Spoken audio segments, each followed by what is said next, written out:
नमस्कार विद्यार्थी मित्रांनो. प्रकरण क्रमांक 4 पुरवठा विश्लेषण या प्रकरणामध्ये मागील व्हिडिओमध्ये आपण पुरवठ्याचा नियम आणि पुरवठ्याची जी गृहीतके होती ती गृहीतके अभ्यासली होती. आता आपल्याला जो नियम आहे तो नियम तक्ता आणि आकृतीच्या साहाय्याने काय करायचा आहे, स्पष्ट करायचा आहे. यापूर्वी आपण पुरवठ्याचा नियम अभ्यासलेला आहे. हा नियम मी पुन्हा एकदा या ठिकाणी तुम्हाला काय करणार आहे, सांगणार आहे.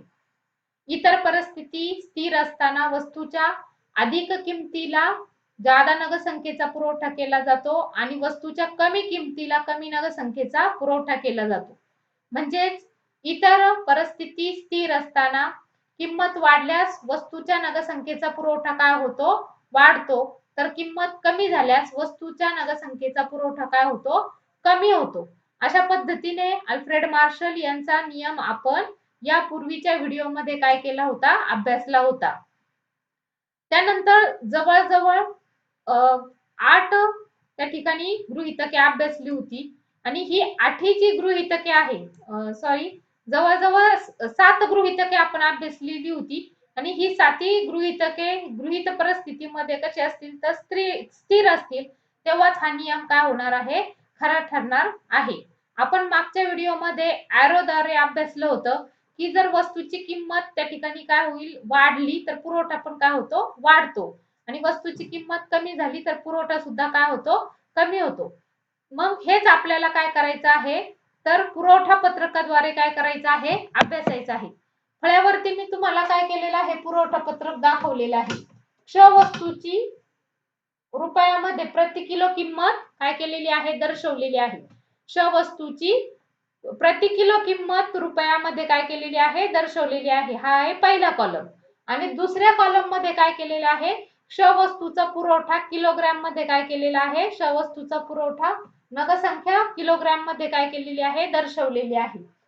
आता क्ष वस्तूची 10 रुपये किंमत असताना वस्तूचा पुरवठा किती केला जातो, तर 100 किलोग्रॅम इतका पुरवठा केला जातो. 10 रुपये किंमत असताना 100 किलो नगसंख्येचा काय केला जातो, पुरवठा केला जातो. 20 रुपये किंमत असताना 200 किलो, 30 रुपये किंमत असताना 300 किलो, 40 रुपये असताना 400 किलो आणि 50 रुपये असताना 500 किलो. यावरून तुम्हाला काय लक्षात येतंय, तर क्ष वस्तूची किंमत आणि नगसंख्या यामधील जो प्रत्यक्ष संबंध आहे तो या ठिकाणी काय केलेला आहे, स्पष्ट केलेला आहे. प्रत्यक्ष जो संबंध आहे तो काय केलेला आहे, स्पष्ट केलेला आहे. जेव्हा किंमत 10 रुपये असते, पहा 10 रुपये काय आहे, किंमत आहे. जेव्हा किंमत काय आहे, 10 रुपयावरून 20 रुपये, 20 रुपयावरून 30 रुपये, 30 रुपयावरून 40 रुपये आणि 40 रुपयावरून 50 रुपयांपर्यंत अनुक्रमे वाढते, तेव्हा आपल्याला लक्षात येतंय की पुरवठा पण काय होतोय, 100, 200, 300, 400 आणि 500 त्या ठिकाणी नगसंख्येपर्यंत काय होतोय, वाढतोय. जेव्हा किंमत वाढते तेव्हा पुरवठा पण काय होतोय, वाढतोय. जशी किंमत वाढतीये पुरवठा पण काय होतोय, वाढतोय. आता या ठिकाणी या चार्ट वरून तुम्हाला लक्षात येईल किंमत आणि पुरवठा यांचा जो संबंध आहे तो कसा आहे, समसंबंध आहे. ज्या पद्धतीने किंमत वाढतीये त्या पद्धतीने काय होतोय, पुरवठा पण काय होतोय, वाढतोय. 10, 20, 30, 40, 50 म्हणजे 10 रुपयावरून 20 रुपये, 30 रुपये, 40 रुपये, 50 रुपये अशा पद्धतीने किंमत वाढतीये आणि त्यानुसारच 100, 200, 300, 400, 500 अनुक्रमे या ठिकाणी किंमत वाढत्या किमती बरोबर त्या ठिकाणी पुरवठा पण काय होतोय, वाढतोय. म्हणजेच यांच्यातील किंमत आणि पुरवठा यांच्यातील जो प्रत्यक्ष संबंध आहे या मागणी पत्रकाद्वारे आपल्याला काय होतोय, स्पष्ट होतोय. याचाच अर्थ जेव्हा किंमत काय होते, वाढते, तेव्हा पुरवठा वाढतो आणि किंमत जेव्हा कमी होते, जर हा चार्ट आपण जर उलटा पाहिला, जेव्हा किंमत कमी होते तेव्हा पुरवठा सुद्धा काय होतोय, कमी होतोय. वस्तूची किंमत आणि पुरवठा यांच्यातील जो समसंबंध आहे हा आपल्याला आता काय करायचा आहे, जसं तक्त्याद्वारे पाहिलेला आहे त्या पद्धतीनेच काय करायचं आहे, आकृतीद्वारे काय करायचं आहे, पाहायचं आहे. पहा या ठिकाणी तुम्हाला आकृती दिसते. या अक्षावरती काय किंमत दर्शवलेली आहे आणि खाली श अक्षावरती काय केलेलं आहे, पुरवठा त्या ठिकाणी काय केलेला आहे, दर्शवलेला आहे. या अक्षावरती काय आहे, किंमत आणि क्ष अक्षावरती काय केलेला आहे, पुरवठा दर्शवलेला आहे. आता हा जो पुरवठा वक्र आहे तुम्हाला या ठिकाणी हा पुरवठा वक्र काय होतोय, दिसतोय. पप हा काय आहे, पुरवठा वक्र तुम्हाला दिसतोय. मी आता परत एकदा सांगते, क्ष अक्षावरती काय केलेलं आहे, पुरवठा किंवा नगद संख्या दर्शवलेली आहे आणि या अक्षावरती काय दर्शवलेली आहे, किंमत दर्शवलेली आहे. पप हा काय आहे, पुरवठा वक्र आहे आणि हा वक्र कसा आहे, डावीकडून उजवीकडे कसा आहे, वरती जाणारा आहे.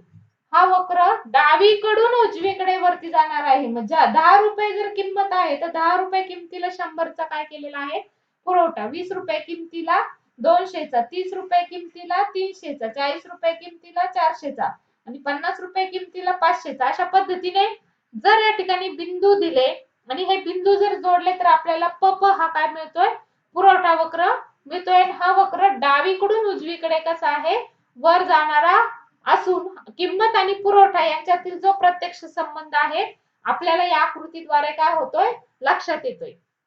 पहा, ज्या पद्धतीने किंमत बदलतीये, किंमत वाढतीये, तसा पुरवठा सुद्धा काय होतोय, वाढतोय. मग पप हा जो पुरवठा वक्र आहे हा डावीकडून उजवीकडे वर जाणारा असून किंमत आणि पुरवठा यांचा जो प्रत्यक्ष संबंध आहे, हा प्रत्यक्ष संबंध या ठिकाणी काय केलेला आहे, दर्शवलेला आहे. आता आपल्याला या ठिकाणी पुरवठ्याच्या नियमावरून पुरवठा पत्रक आणि पुरवठा नियमाची जी आकृती आहे ही काय केलेली आहे, आपण स्पष्ट केलेली आहे. गृहीतकांचा आधार घेऊन या आकृती आणि नियम स्पष्ट केलेला आहे. परंतु या ठिकाणी काय झालेलं आहे, तर या नियमाला काही अपवाद आहे. हा जो पुरवठा नियम आहे हा सगळ्या परिस्थितीतच काय होत नाही, खरा ठरत नाही. तर काही अपवादात्मक परिस्थितीमध्ये हा नियम खरा ठरत नाही. असा कोणते अपवाद आहेत, तर हे अपवाद आपल्याला या ठिकाणी पुरवठा नियमाचे अपवाद म्हणून काय करायचे आहे, अभ्यासायचे आहे. पहा, ज्या पद्धतीने मागणी नियमाला आपण अपवाद अभ्यासले होते त्या पद्धतीने पुरवठा नियमालाही काही अपवाद आहेत. की आपण पाहिलं नियमामध्ये इतर परिस्थिती स्थिर असताना किंमत वाढते तसा पुरवठा काय होतो, वाढतो आणि किंमत कमी होते तसा पुरवठा काय होतो, कमी होतो. यांच्यातील जो समसंबंध आहे आपण आकृतीद्वारे आणि तक्त्याद्वारे अभ्यासलेला आहे. परंतु अशा काही परिस्थितीमध्ये पुरवठा आणि किंमत यांच्यातला जो संबंध आहे तो विरुद्ध दिशेने बदललेला आपल्याला दिसतो आणि हा जो संबंध आहे तो पुरवठा नियमाचे अपवाद या घटकाद्वारे आपल्याला काय करायचं आहे, अभ्यासायचं आहे. आता या पुरवठा नियमाच्या अपवादामध्ये असे कोणते अपवाद आहे, तर जवळजवळ आपल्याला 5 अपवाद या ठिकाणी पाहता येतील. त्यातला पहिला अपवाद आहे श्रमाचा पुरवठा.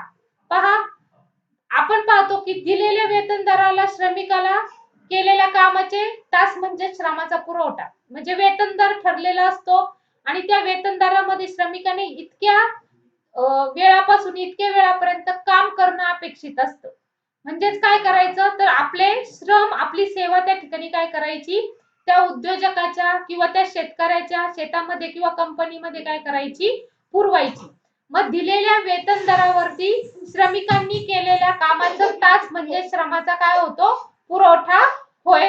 हे आपण मग तुम्हाला जर व्याख्या विचारली की श्रमाचा पुरवठा म्हणजे काय, तर दिलेल्या वेतन दरावर श्रमिकांनी केलेल्या कामाचे तास म्हणजे श्रमाचा काय, पुरवठा. आता दिलेला वेतन दर, किती वेतनावरती त्या ठिकाणी वेतन दर किती दिलेला आहे आणि त्या वेतन दराला श्रमिक किती तास काम करतो आणि त्या वेतन दराला त्याला किती मोबदला त्या ठिकाणी मिळतो, त्या तासाचा मोबदला किती मिळतो, हेच काय झालं, तर त्या ठिकाणी श्रमाचा पुरवठा होय. दिलेल्या वेतन दरावरती श्रमिकांनी केलेल्या कामाचे तास म्हणजे श्रमाचा काय, पुरवठा. तो पुरवठा वक्र आपण आलेखाच्या द्वारे या ठिकाणी काय करणार आहोत, अभ्यासणार आहोत किंवा मी तुम्हाला या ठिकाणी तो स्पष्ट करणार आहे. यामध्ये मजुरीचे काय केलेले आहे, तर दर वाढत असताना श्रमाचा पुरवठा पण काय होतो, वाढतो. आपण पाहिलंय की मजुरीचा जो दर आहे प्रति तासाला तो काय होतोय, वाढतोय आणि त्या पद्धतीने श्रमाचा पुरवठा सुद्धा पण काय आपल्याला दिसतोय, तर वाढताना या ठिकाणी काय होतोय, दिसतोय. मग श्रमाचा पुरवठा ज्या पद्धतीने वाढतो तो वक्र आपल्याला काय होतोय, तर वरती जात असलेला दिसतोय. श्रम तो वक्र काय होतोय, वरती जातोय. पण श्रमाचा ज्या पद्धतीने पुरवठा वाढतोय, एका स्थितीला अशी परिस्थिती येते की त्या ठिकाणी श्रमिक काय करतो, की काम करण्यापेक्षा त्या ठिकाणी आरामाला प्राधान्य देतो. कारण या ठिकाणी श्रमिकाला तेवढ्याच कालावधीमध्ये जो मोबदला आहे किंवा त्या ठिकाणी एकूण जी मजुरी आहे ती वाढते. आपण ह्याचं जर उदाहरण घ्यायचं झालं तर मी तुम्हाला या ठिकाणी एक उदाहरण देते. पहा, एखादा श्रमिक एखाद्या कंपनीमध्ये काम करत असेल आणि त्या श्रमिकाला त्या कंपनीमध्ये जर काम करत असताना समजा सकाळी 10 वाजल्यापासून संध्याकाळी 5 वाजेपर्यंत एखाद्या श्रमिकाला त्या ठिकाणी 250 रुपये वेतन मिळत असेल. पहा, मी हे उदाहरण देतेय तुम्हाला. 250 रुपये त्या ठिकाणी काय मिळतंय? वेतन मिळतंय.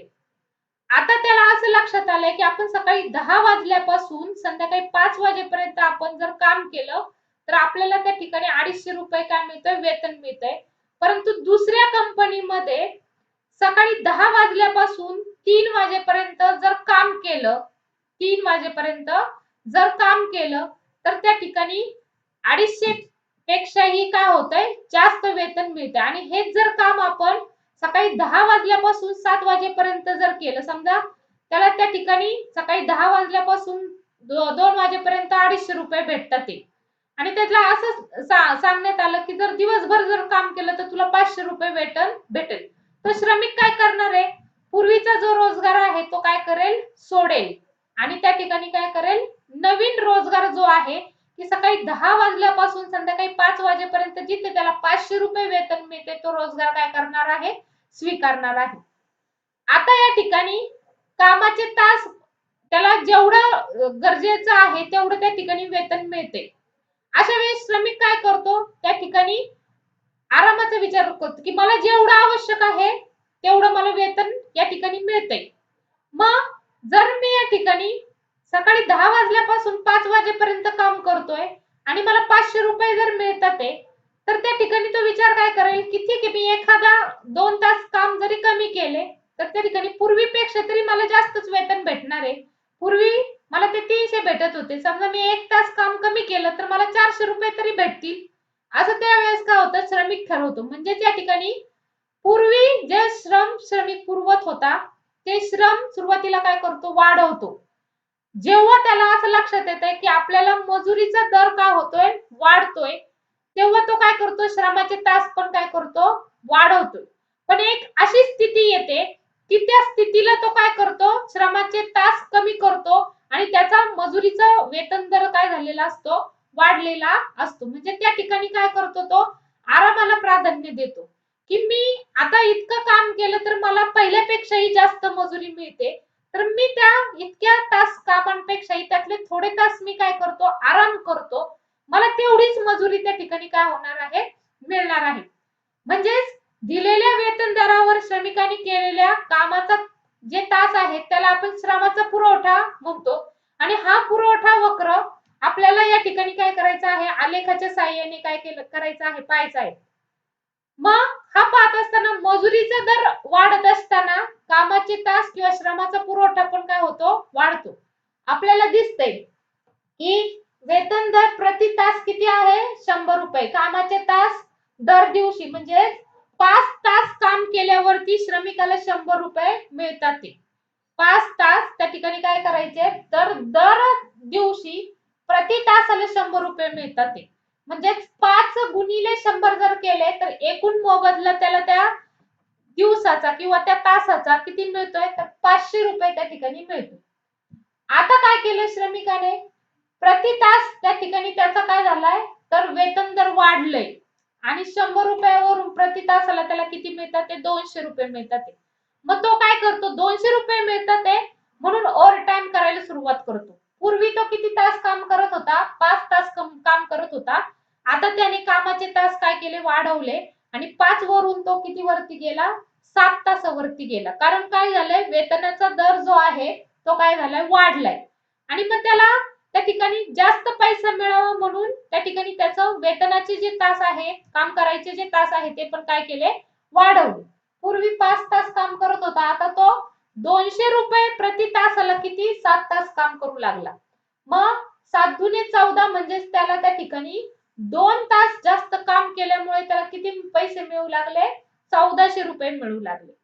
परंतु अशी एक स्थिती आली की त्याच्या लक्षात आलं की आता आपला प्रति तासाचा दर काय झालेला आहे? वाढलेला आहे.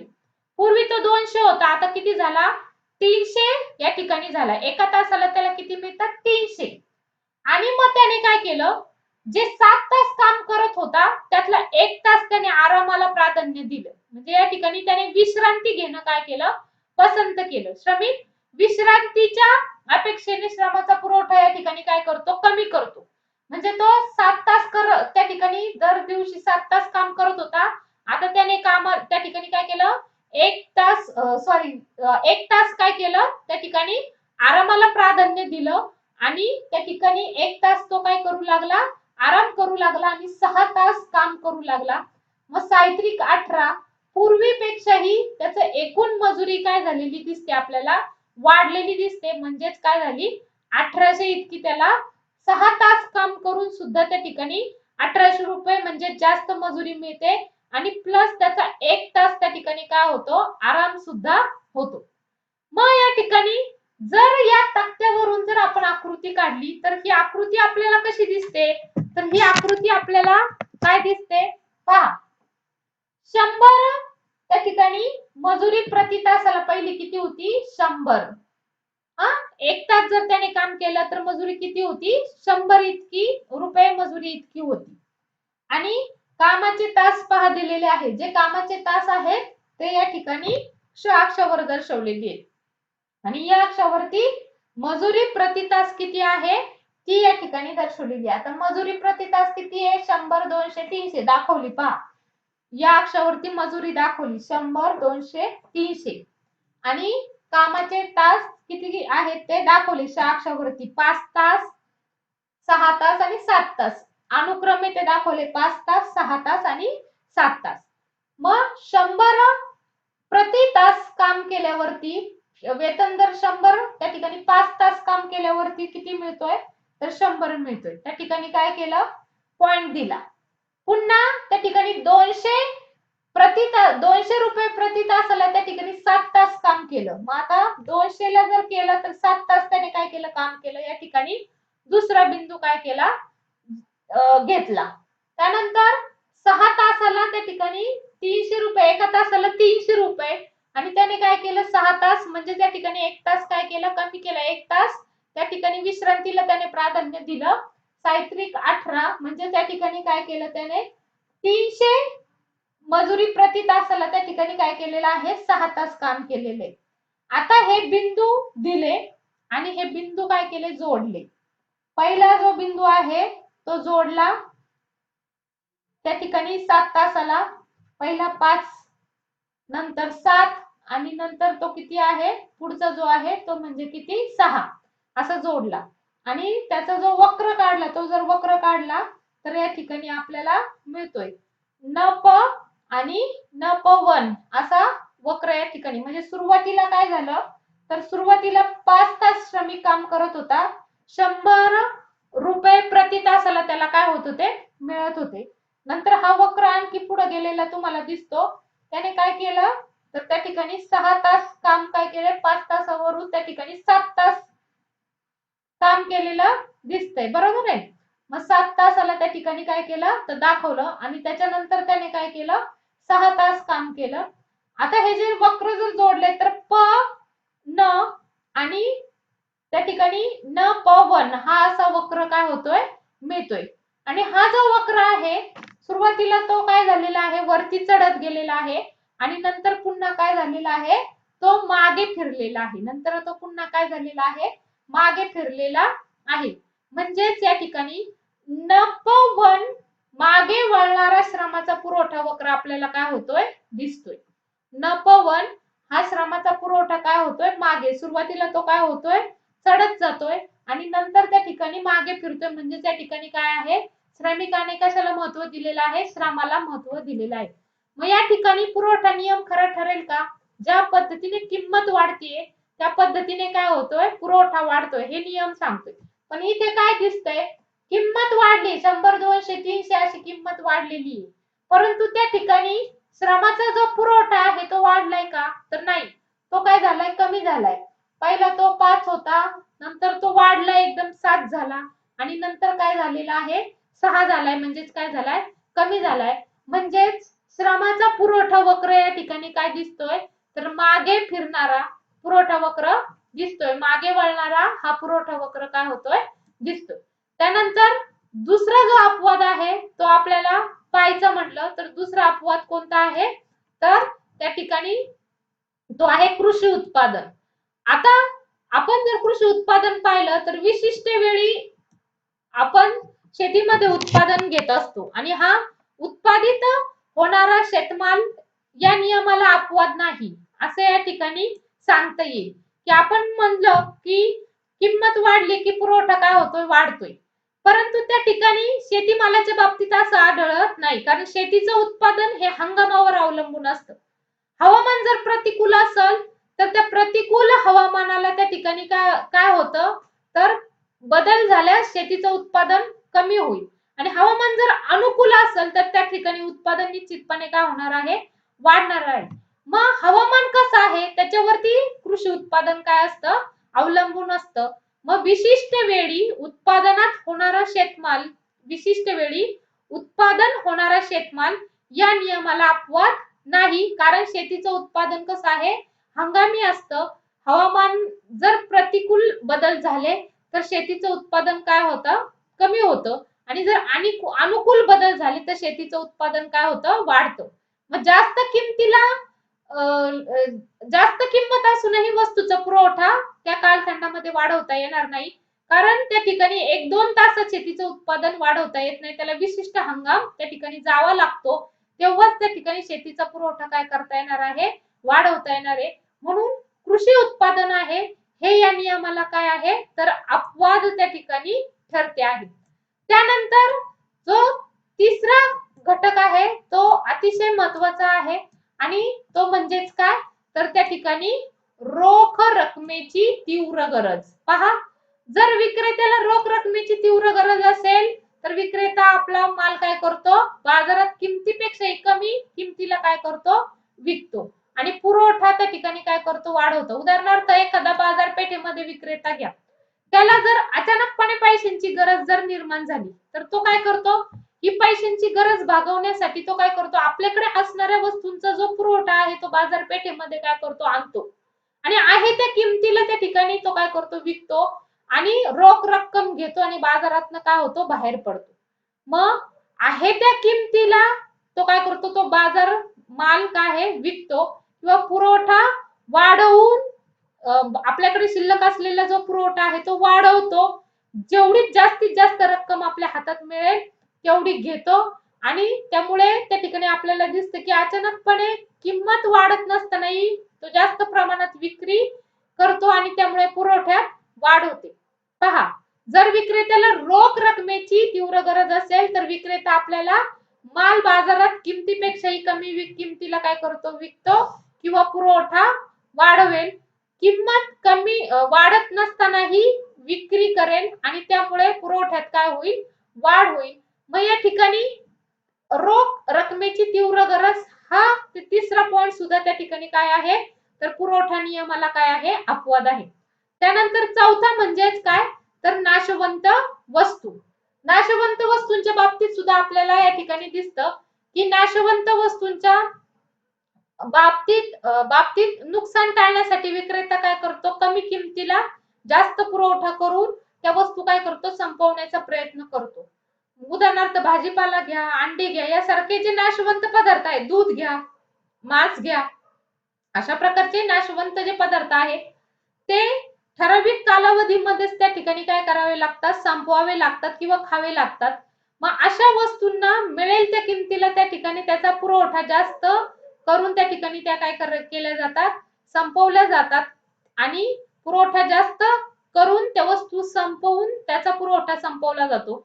मग नाशवंत वस्तूच्या बाबतीत नुकसान टाळण्यासाठी विक्रेता कमी किमतीलाही जास्त पुरवठा करू शकतो. मग नाशवंत वस्तू सुद्धा या ठिकाणी या नियमाला काय आहेत, अपवाद आहे.